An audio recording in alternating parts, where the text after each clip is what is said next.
بتائیں کہ حسنین کاظمی صاحب جو نظام پیش کر رہے ہیں جو ہمارا نظام ہے اس میں عالم اور افقہ جو ہے یہ شخص ہے غیر مقلدین اس کی طرف رجوع کریں گے تقلید نہیں کریں گے کسی بھی مسئلے میں ایک مسئلے کے اندر آغا خامنئی کا فتویٰ ہے اور اسی میں آغا بشیر نجفی کا فتویٰ ہے، ان دونوں میں یہ ضرور تلاش کروں گا کہ کیا اور عالم کون ہے۔ معرفت رکھنے والے ہیں دونوں کے پاس حدیث سے استدلال موجود ہے۔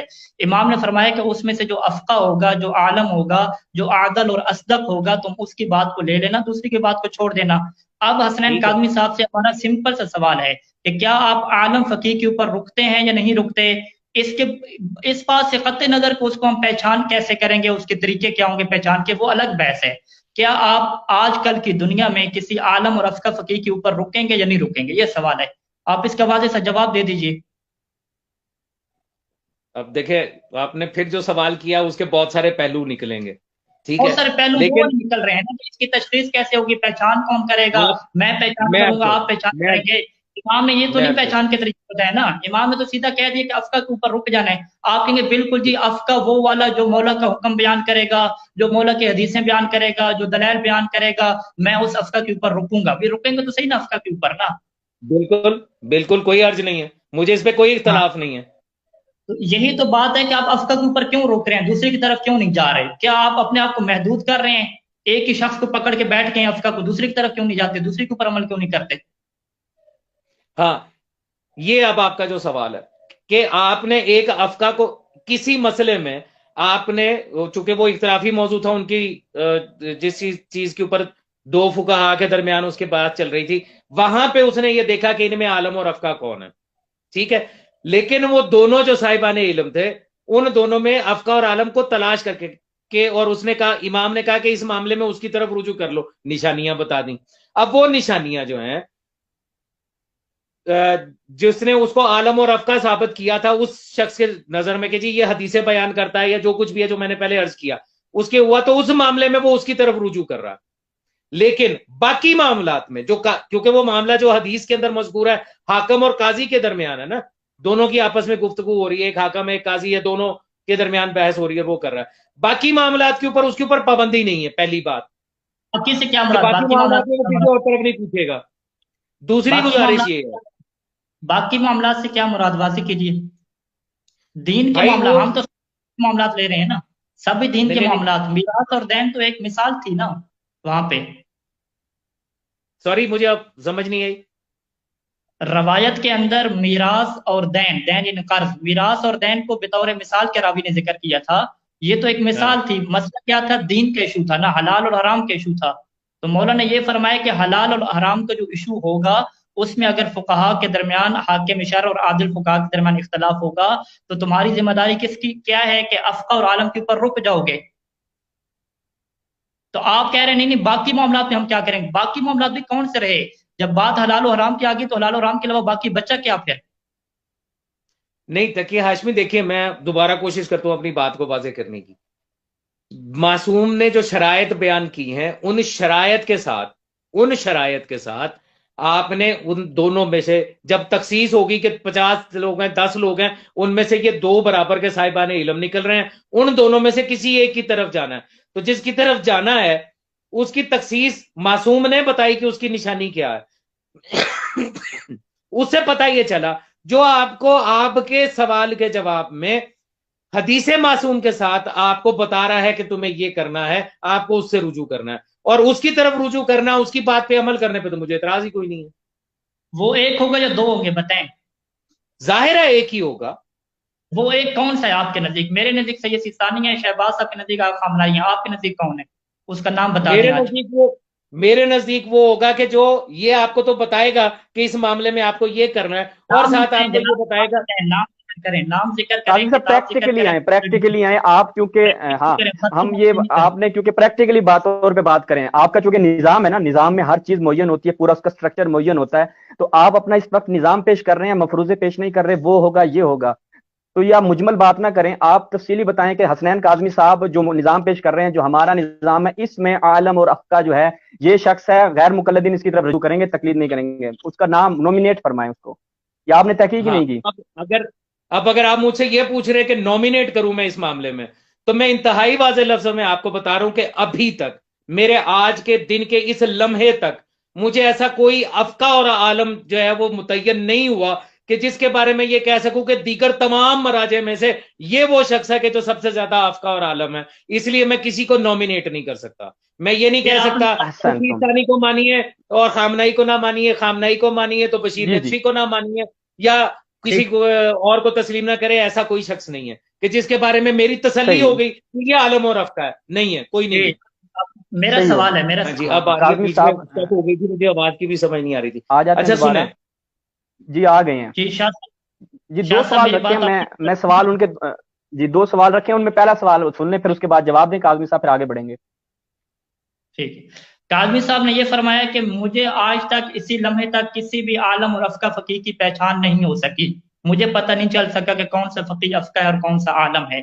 پہلا سوال تو یہ پیدا ہوتا ہے کہ امام علیہ السلام نے جو فرمایا تھا کہ عالم اور افقہ کی طرف رجوع کرنا، یہ پریکٹیکل کوئی حکم تھا ہی نہیں، کیونکہ کاظمی صاحب کو پتہ ہی نہیں چلا کہ افقہ اور عالم کیا ہے. یعنی امام ایک ایسی چیز کا حکم دے رہے ہیں کہ جس کو لوگ، جس کی معرفت سے عاجز ہیں، جس کو لوگ پہچان ہی نہیں سکتے. تو یہ سب سے بڑا امام علیہ السلام کے اوپر اعتراض آتا ہے کہ آپ ایک ایسی بات کا حکم کیوں دے رہے ہیں کہ جس کو لوگ پہچان ہی نہیں سکیں گے، لوگوں کو پتہ ہی نہیں چل سکے گا. یہ پہلا سوال ہے، اس کو وہ جواب دے دیں تو پھر میں دوسرا سوال ان کی خدمت میں رکھتا ہوں کہ جب آپ کے پاس عالم اور افقہ نہیں ہے تو پھر آپ کے پاس کیا نظام ہے، اس کی پھر اوپر اعتراض ہے. جی وہ پہلے سوال لے لیں. جی قاضی صاحب بسم اللہ.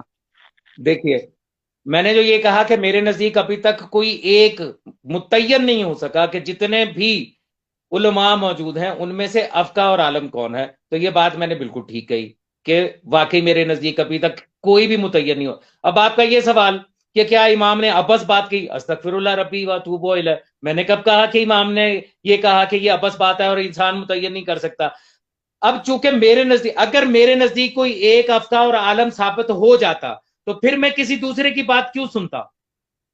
لیکن اگر کسی معاملے میں، آج کسی بھی مسئلے میں، ایک مسئلے کے اندر آغا خامنئی کا فتویٰ ہے اور اسی میں آغا بشیر نقوی کا فتویٰ ہے، ان دونوں میں یہ ضرور تلاش کروں گا کہ کیا اور عالم کون ہے. تلاش کر سکتے ہیں. ایک مسئلے میں 2 رائے آنے کی صورت میں ان دونوں میں سے کسی ایک کو تلاش کرنا وہ ہو سکتا ہے. وہ ہو سکتا ہے. ایسا آپ نے کیا ہوا ہے کسی ایک مسئلے میں؟ میرے لیے تو بڑا آسان کام ہے، میری چھوڑیے آپ کہ میں نے کس طریقے سے کرنا ہے. مجھے تو یہ دیکھنا ہے کہ کس نے اپنے فتوے کے ساتھ قرآن حکیم کی آیت معصوم کا قول دے دیا. جس کا قول آ جائے گا اور وہ قول موجود ہوگا، سبحان اللہ، تسلیم سر تسلیم خم. میں آپ کے سامنے 2 رکھتا ہوں فقیہ، ٹھیک ہے؟ آپ بتائیں گے کہ اس مسئلے میں کون ہے عالم آپ کے نزدیک. شیخ صدوق علیہ رحمہ فرماتے ہیں کہ وضو میں دوسری دفعہ دھونا جائز نہیں ہے، حرام ہے. ان کے نزدیک روایت ہے کہ جس میں امام علیہ السلام نے فرمایا کہ وضو جو ہے وہ اللہ کی حدود میں سے ایک حد ہے اور اللہ کے رسول نے دوسری دفعہ دھونے کو اضافہ کیا. وہ اس روایت سے یہ سمجھتے ہیں مانا کہ اللہ کے رسول دوسری دفعہ اضافہ کریں. امام علیہ السلام اس کے اوپر نقد فرما رہے ہیں، کہہ رہے ہیں کہ ایسا نہیں ہو سکتا کہ اللہ کے رسول.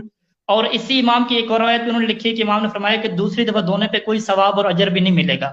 ٹھیک ہے، 2 روایتیں ہو گئیں. اب شیخ صدوق علیہ رحمہ نے انہی روایات سے یہ ثابت کیا، شیخ طوسی علیہ رحمہ نے، کہ دوسری دفعہ دھونا کیا ہے، ثواب کا کام ہے.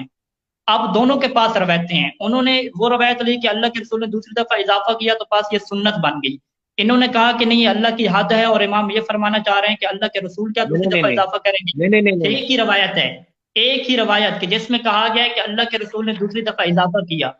اسی روایت کو انہوں نے یہ سمجھا کہ یہ سنت بن گئی، اور شیخ صدوق علیہ رحمہ نے یہ سمجھا کہ نہیں، اس روایت میں امام مقام انکار میں ہے. امام یہ فرما جاتا ہے کہ یہ ایسا ہو سکتا ہے کہ رسول خدا دوسری دفعہ اضافہ کریں، اللہ کی حد کے اوپر تجاوز کریں.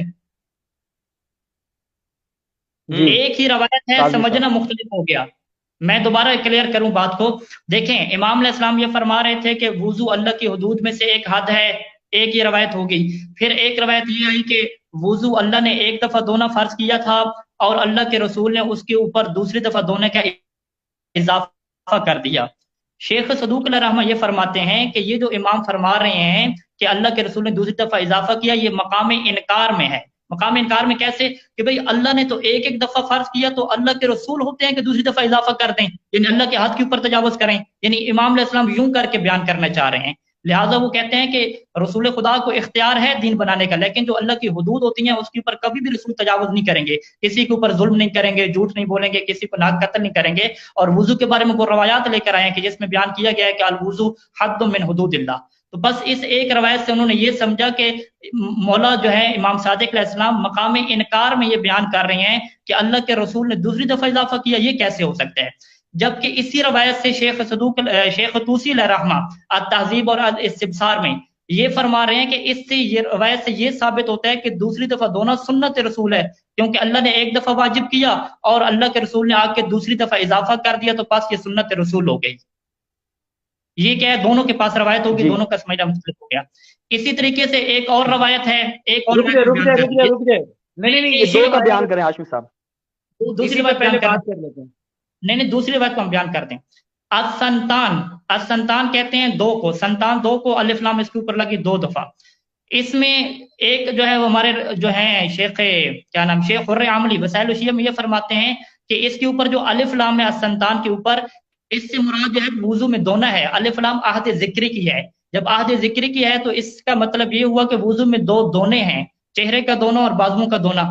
جبکہ اسی روایت سے شیخ طوسی علیہ رحمہ یہ سمجھ رہے ہیں کہ السنتان میں الف لام عہد ذکری کی نہیں ہے، بلکہ یہ دو دفعہ کو بیان کر رہی ہے کہ وضو میں دو دو دفعہ دھونا ہے، چہرہ بھی دو دفعہ دھونا ہے اور وضو بازو بھی کیا ہے، دو دو دفعہ دھونے ہیں۔ یعنی ایک ہی روایت ہے، اس کی الف لام سمجھنے کے اوپر اختلاف ہو گیا۔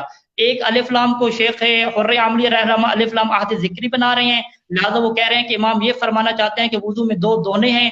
دو دھونے کیا مطلب، یعنی چہرے کا دھونا اور بازوؤں کا دھونا، یعنی دو دھونے اور دو مسا۔ جبکہ شیخ طوسی علیہ رحمہ اس سے یہ سمجھ رہے ہیں کہ نہیں، اس سے دو دفعہ کے دونوں کو بیان کر رہے ہیں۔ السنتان یعنی مرت انسانیہ، دوسری دفعہ دونوں مراد ہو گیا۔ بس یہاں پہ دونوں فقیہ کے پاس، اب آپ بتائیں تین فقیہ آپ کے سامنے آ گئے، شیخ صدوق، شیخ طوسی علیہ رحمہ اور شیخ حر عاملی علیہ رحمہ۔ آپ اس ایک مسئلے میں ایک کوئی عالم ثابت ہوا یا نہیں ہوا آپ کے یہاں ثابت؟ ہاں اب یہاں پہ اختلاف آ گیا جب آپ کی طرف آ گیا، یہاں پہ پھر میں اب آپ کو بتاؤں گا کہ میرا طریقہ کار کیا ہے، ٹھیک ہے؟ آپ جو یہ کہہ رہے ہیں نا کہ آپ کا سارا زور اس چیز کے اوپر ہے کہ آپ کو ہر صورت میں کسی نہ کسی کی طرف جو ہے وہ رجوع کرنا ہے اور اس کا پابند ہونا ہے، جو عالم اور افقہ ہو جائے گا بس آپ اس کی بات مانیں گے۔ تصور یہ کر لیا گیا ہے۔ آپ نے کہا ہے کہ میں عالم کی پہچان کر لوں گا، آپ نے خود یہ بات کی ہے۔ بھائی میری بات پوری سنا کرو یار، میری بات پوری سنا کریں۔ ہر چیز کا جو الفاظ کو جو جسے کہتے ہیں نا جملوں کو آپ مختصر کر کے اور اس کی تمام جہات کو کور کر کے اگر آپ یہ چاہیں کہ میں آپ کی بات کے ساتھ چلوں تو ایسا ممکن نہیں ہے، کیونکہ میں جانتا ہوں کہ اس کا ریزلٹ آگے کیا نکلنے والا ہے۔ سنیے گا، جب آپ مجھ سے یہ پوچھیں گے کہ کسی معاملے میں آپ نے ایک رجوع کیا، دو آپ کے جو فقہ ہیں ان کے اندر اختلاف ہو گیا، تو کیا آپ اس میں سے کسی ایک کو عالم اور افقہ تسلیم کر کے اس کی بات مانیں گے یا نہیں کریں گے؟ تو اس کا عقلی جواب ہے جب دو ہیں تو ان میں سے جو عالم و افقہ ہوگا اس کے اوپر ٹھہرنا پڑے گا، اس کی بات ماننی پڑے گی، یہ عقلی جواب ہے، ٹھیک ہے؟ لیکن رجوع کرنے میں اور تقلید کرنے میں فرق ہے۔ ابھی آپ نے جو مجھے اختلاف حدیث دیا ہے، اس اختلاف حدیث میں دیکھنا کیا ہے کہ کس کا موقف جو ہے وہ جا رہا ہے قرآن حکیم کے ساتھ، کون ایسا ہے کہ جس کی بات جو ہے وہ دلیل کے ساتھ وزنی ہے۔ الف کے ساتھ اور اس کے ساتھ اختلاف جو ہے وہ ان کتاب لکھنے والے کی رائے ہے، اس کا فتویٰ ہے، وہ کہہ رہا ہے، وہ یہ سمجھ رہا ہے۔ دیکھنا تو یہ ہے کہ قرآن کیا کہہ رہا ہے، دیکھنا تو یہ ہے کہ معصوم کیا فرما رہے ہیں۔ دو حدیث ہو گئی جو آپ نے پیش کی، ایک میں ہے کہ ایک مرتبہ اور ایک میں ہے دو مرتبہ، ٹھیک ہے؟ میں یہ نہیں کہہ رہا کہ شیخ صدوق کیا سمجھ رہے ہیں یا حر عاملی کیا سمجھ رہے ہیں، میں اس کی بات نہیں کر رہا، میں بات کر رہا ہوں عالم کون ہے، عالم کون ہے یہ بیان کریں۔ بھائی آپ تو عالم کی طرف چل پڑے نا، یہی تو میں سمجھانا چاہتا ہوں دنیا کو، یہی تو میں سمجھانا چاہتا ہوں۔ آپ نے فرمایا تھا کہ ایک مسئلہ میرے سامنے رکھیں، ہم نہیں میں چل آپ پڑے، کو بتا دوں گا کہ اس میں سے کون عالم ہے۔ آپ نے یہ نہیں فرمایا تھا کیا کہ میں ایک مسئلہ میں آپ کو کنفرم کر کے بتا دوں گا کہ کون سا فقیہ عالم ہے؟ میں نے تو مثال کے طور پہ یہ مسئلہ رکھا ہے جو قدماء کا ہے، ابھی جدید مسائل رکھے نہیں ہیں۔ یعنی میرے کہنے کا یہ مطلب ہے کہ ایک مسئلے میں یہاں پہ مسئلے پہ ڈسکس نہیں کر رہا، دیکھیں میری بات سنیں، میں آپ کو بتا رہا ہوں نا، میری سنیے گا کہ میں کیا کروں گا۔ دو احادیث سامنے آ گئی، ٹھیک ہے، قرآن حکیم کی طرف پہلے جو ہے وہ میں نظر کروں گا کہ قرآن کیا کہہ رہا ہے کہ ہمیں کیا کرنا ہے اس معاملے کے اندر. سورہ مائدہ کی آیت نمبر 6 میں وضو کا طریقہ لکھا ہوا ہے نا، پروردگار اس نے میں ایک بتایا دفعہ ہوا نا کس کس چیز کو غسل دینا اور کس کو مسح کرنا ہے. اس میں ایک دو دفعہ دھونے کی بات نہیں ہے، مطلق ہے وہ. مطلق ہے نا، غسل دینے کی بات ہے نا. اب آپ یہ کہہ رہے ہیں کہ جی آپ جو چونکہ اختلاف آ گیا ہے تو اب آپ بتائیے کہ آپ شیخ عریہ عملی کے ساتھ جائیں گے یا کس کے ساتھ جائیں گے. مجھے معصوم کی طرف جانا ہے. ایک حدیث آپ نے خود جو ابھی بیان کیا اس میں آپ نے یہ فرمایا کہ سرکار امیر کائنات علیہ الصلوۃ والسلام نے فرمایا کہ رسول صلی اللہ علیہ وسلم نے دوسری مرتبہ دھویا. ایسا ہی ہے. اب جی جی رسول نے جب رسول نے دھو دیا تو اس کے اوپر شیخ صدوق کے پاس کیا اختیار ہے کہ وہ یہ کہ رسول نے اس کو جو دھویا ہے تو یہ غلط ہے. ہو از رسول کا ہر فعل سنت ہے، رسول شارع شریعت ہے، رسول وحی کے تحت کام کر رہے ہیں. اگر انہوں نے دوسری مرتبہ چہرہ دھو لیا تو شیخ صدوق کے پاس کیا اختیار ہے کہ وہ اس کے اوپر اعتراض کرے. میں صرف اس لیے شیخ صدوق کی بات مان لوں کہ وہ اس زمانے کے محدث اور عالم اور افقہ ہے. کیوں مانوں؟ مجھے تو یہ دیکھنا ہے کہ رسول کا فعل سنت ہے. کیا رسول کو نہیں پتا تھا کہ دوسری مرتبہ میں غسل دوں گا اپنے چہرے کو تو یہ اس طریقے سے جو ہے وہ وضو باطل ہو جائے گا؟ شیخ صدوق کو پتا ہے، رسول کو نہیں پتا. یا تو کہیے کہ وہ حدیث جو ہے وہ ضعیف ہے، یا تو کہیے کہ وہ حدیث غلط ہے، یا تو وہ حدیث قرآن سے ٹکراتی ہو، درایت سے ٹکراتی ہو. پھر تو بات ہے. جب یہ ثابت ہے کہ رسول دوسری مرتبہ اپنا چہرہ مبارک کو غسل دے رہے ہیں تو شیخ صدوق کون ہے یہ اس کے اوپر اجتہاد کرنے والے کہ وہ یہ کہیں کہ یہ اس طرح نہیں، اس طریقے سے ہے. رسول نے دھویا، امنا صدقنا سمعنا واطعنا. رسول نے دھویا، مجھے دوسری مرتبہ منہ دھونے کے لیے کسی سے پوچھنے کی ضرورت ہی نہیں.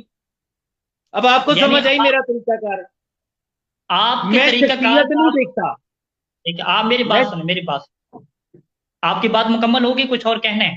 میں کہنا چاہ رہا ہوں، میرا جملہ مکمل ہو لینے دیجئے. میری اسی بات سے سمجھیے گا. آپ جب حدیث آ گئی، جب معصوم کی سنت سامنے آ گئی کہ رسول پاک نے جو ہے وہ اپنی دوسری مرتبہ چہرہ دھویا، بیان کون کر رہے ہیں؟ جناب امیر کائنات کر رہے ہیں. اب رسول پاک نے جب دھو لیا، وما ینطق عن الہوی ان ہوا الا وحی یوحی، جس کے ساتھ لگا ہوا ہے وہ جو شارع شریعت ہے، جس میں سورہ الحاقہ کی آیت یہ کہہ رہی ہے کہ اگر یہ اپنے پاس سے کوئی چیز اس میں شامل کر دیتے تو ہم اس کی رگے گردن کاٹ دیتے اور اس کا دایاں ہاتھ پکڑ لیتے. تو جب رسول دوسری مرتبہ دھو رہے ہیں، شیخ صدوق کے پاس کیا حق ہے کہ وہ اس کے اوپر اعتراض کرے کہ میرے نزدیک جو ہے یہ مقام نفی ہے؟ وہ کون ہے؟ جی بات پوری ہوگی آپ کی. اصل چیز ہے یہ. اب آخری جملہ بول رہا ہوں، یہاں سے آپ میرا مکتبہ فکر سمجھیے، یہاں سے آپ میرا مسئلہ سمجھیے. میں شیخ صدوق کی شخصیت کا پرستش نہیں کر رہا کہ شیخ صدوق بہت بڑا نام ہے، وہ جو بھی کہے گا میں مانوں گا. نہ، مجھے یہ دیکھنا ہے کہ معصوم کیا کر رہے ہیں، کیا کہہ رہے ہیں. اس لیے میں تقلید کا نہیں، رجوع کا قائل ہوں. میں نے رجوع کیا آپ کے ان دونوں حدیث کے ساتھ جو آپ نے بیان کی، میں نے رجوع کیا. رجوع کرنے کے بعد اب میں شیخ صدوق کا چونکہ مقلد نہیں ہوں، اس لیے میں نے اپنی کان آنکھ ناک بند نہیں کیا. میں نے یہ سوچا، میں نے غور کیا کہ جب رسول کر رہے ہیں تو شیخ صدوق کے پاس اختیار نہیں ہے. یہ ہے رجوع. اچھا، اب آپ بولیے. بات ختم ہو گیا. جی، آپ نے کہا تھا کہ جب 3 فقہا کا اختلاف ہو جائے گا یا 2 فقہا کا اختلاف ہو جائے گا تو میں امام صادق علیہ السلام کے کہنے کے مطابق عمل کروں گا. ان میں سے جو عالم اور افقہ ہوگا اس کی تلاش کروں گا اور اس کی بات کو لے لوں گا، دوسری کی بات کو چھوڑ دوں گا. ابھی آپ پھر گئے، آپ کہہ رہے ہیں نہیں میں عالم اور افقہ کو نہیں دیکھوں گا، میں حدیث کو دیکھوں گا. جبکہ وہ راوی بتا رہا تھا امام صادق علیہ السلام کو کہ مولا دونوں کے پاس حدیثیں ہیں، ایسا نہیں ہے کسی ایک کے پاس حدیث نہ ہو، دونوں کے پاس حدیثیں ہیں. تو اس کے باوجود امام نے فرمایا کہ نہیں، حدیثوں کو تم نے نہیں دیکھنا، تم نے یہ دیکھنا ہے کہ کون سا افقہ ہے اور کون سا عالم ہے، اس کی بات کو لینا ہے. جبکہ آپ یہاں پہ کیا آگے، آپ خود حدیث سے استنباط کرنے لگے، خود حدیثوں سے کیا دلیل دینے لگے. یہ تو آپ کی بات آپ کے موقف کے خلاف ہے.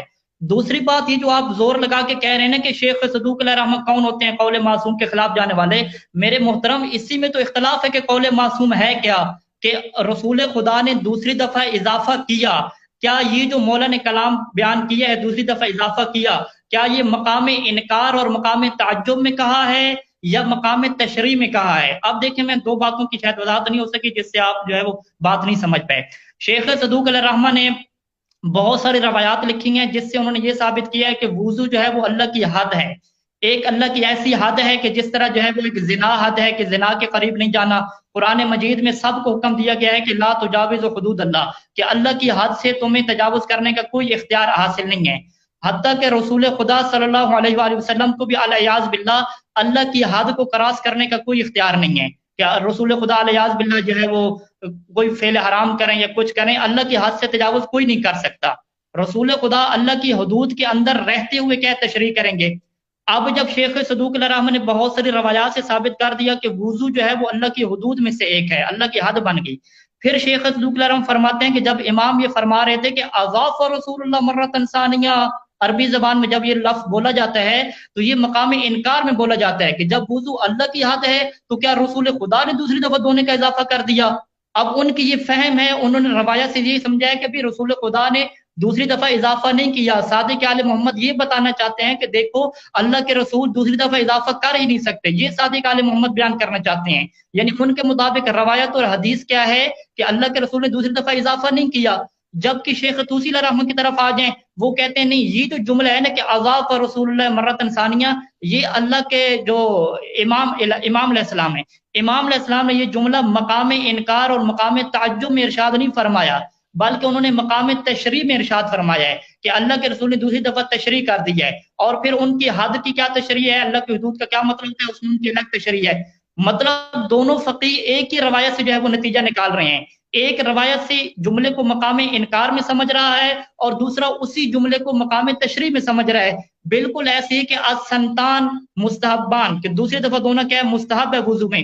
اس میں السنتان کو ایک بندہ یہ سمجھ رہا ہے کہ دو دھونے ہیں اس سے مراد، ایک بندہ یہ سمجھ رہا ہے کہ دوسری دفعہ دھونا مستحب ہے. تو دونوں روایت سے سمجھ رہے ہیں نا، کوئی اپنا ذاتی قیاس اور ذاتی رائے کا کوئی نہیں استعمال کر رہا. آپ نے محترم یہ بتانا تھا کہ دونوں میں سے عالم اور افقہ کون ہے. آپ کہتے ہیں عالم اور افقہ کو گولی مارو، میں دیکھوں گا کہ حدیث سے جو میں نے سمجھا ہے وہی قول معصوم ہے. کیونکہ میں سمجھ رہا ہوں کہ شیخ طوسی علیہ الرحمہ نے یہ سمجھا تھا کہ دوسری دفعہ دھونا مستحب ہے، تو شیخ صدوق کون ہوتے ہیں اس کے اوپر اعتراض کرنے والے؟ وہ بھائی شیخ صدوق کے دلائل تو پڑھو، وہ اعتراض نہیں کر رہے قول معصوم کے اوپر، وہ بیان کر رہے ہیں کہ امام علیہ السلام نے مقام تعجب میں یہ ارشاد فرمایا ہے، مقام انکار میں یہ ارشاد فرمایا ہے کہ اللہ کے رسول ایسا کر ہی نہیں سکتے اور اللہ کے رسول نے ایسا کیا بھی نہیں ہے، وہ یہ بیان کرنا چاہ رہے ہیں. تو آپ نے کیا کیا، آپ نے اپنے اجتہاد درمیان میں لے آئے کہ جس طرح شیخ طوسی علیہ الرحمہ سمجھ رہے ہیں آپ اسی طرح سمجھ رہے ہیں. تو اس کا مطلب ہوا کہ آپ عالم اور افقہ کی طرف نہیں جا رہے، آپ جو ہے وہ حدیث فہمی کی طرف جا رہے ہیں کہ آپ خود حدیث سمجھیں گے. تو جب آپ عالم اور افقہ کی طرف جا ہی نہیں رہے، جبکہ پہلے آپ کہہ رہے تھے میں عالم اور افقہ کی طرف جاؤں گا. چلیں ان ساری باتوں کو ختم کریں اور آخری بات قرآن ختم ہو رہا ہے میں آپ کے سامنے رکھتا ہوں. چلیں حسنین کاظمی صاحب کے مطابق عالم اور افقہ کی تشخیص نہیں ہو سکی، لیکن جس کے مطابق عالم اور افقہ کی پہچان ہو چکی ہے اس کو تو عالم اور افقہ کے اوپر پابند رہنے دیں. وہ تو امام علیہ السلام کے فرمان کے مطابق عمل کر رہے ہیں نا کہ عالم اور افقہ کے اوپر رکا ہوا ہے، آپ اس کے اوپر اعتراض کیوں کرتے ہیں؟ وہ کہتے ہیں مجھے اطمینان ہو گیا کہ سید سیستانی عالم ہے، مجھے اطمینان ہو گیا کہ سید خامنہئی عالم ہے، تو میں اس کے اوپر رکا ہوں، آپ اس کے اوپر اعتراض نہ کریں. ہاں آپ ایک نئی بحث شروع کریں. نئی بحث کیا ہے کہ فقہا میں سے عالم کی تشخیص کے کیا طریقے کار ہیں اور کس طریقے سے تشخیص ہوتی ہے، یہ طریقے ناقص ہیں کامل ہے، یہ ایک الگ بحث ہو سکتی ہے. لیکن اس بحث سے قطع نظر جس کے نزدیک عالم ثابت ہو گیا تو اس کو تو معاف کر دیں بھائی، وہ بھی تو قول امام کے مطابق عمل کر رہے ہیں، اس کے اوپر آپ کیوں اعتراض کر رہے ہیں؟ آپ کہہ رہے ہیں نہیں آپ جو کر رہے ہو آپ غلط کر رہے ہو. آپ کو بھی چاہیے کہ آپ حدیث میں تحقیق کرو اور جو آپ کو حدیث میں ٹھیک لگے اسی کی آپ اتباع کرو. ٹھیک ہے، یہ 3 باتیں ہوں گی، آپ اس کا مختصر جواب دے دیں. پہلی بات، آپ نے کہا تھا کہ میں عالم کی تلاش کروں گا، جبکہ آپ نے عالم اور افقہ کی تلاش نہیں کی، بلکہ آپ خود حدیث کے اوپر آ گئے. اگر آپ نے عالم اور افقہ کی تلاش کیا آپ کو نہیں مل رہے، ٹھیک ہے وہ آپ کا مسئلہ ہے، آپ کو نہیں ملے عالم اور افقہ، تو جن کو عالم اور افقہ مل گئے وہ اس کے اوپر عمل کر رہے ہیں. جب اس کے اوپر عمل کر رہے ہیں تو وہ امام کے فرمان کے مطابق عمل کر رہے ہیں. آپ اس کو یہ تانا کیوں دیتے ہو کہ آپ عالم اور افقہ کے اوپر کیوں رک گئے ہو؟ ہاں ایک نئی بحث کا آپ آغاز کریں کہ عالم اور افقہ کی پہچان کیسے ہوگی، اس کے طریقے کیا ہوگے، ہمیں نہیں پتہ چل رہا، وہ ایک الگ بحث ہے.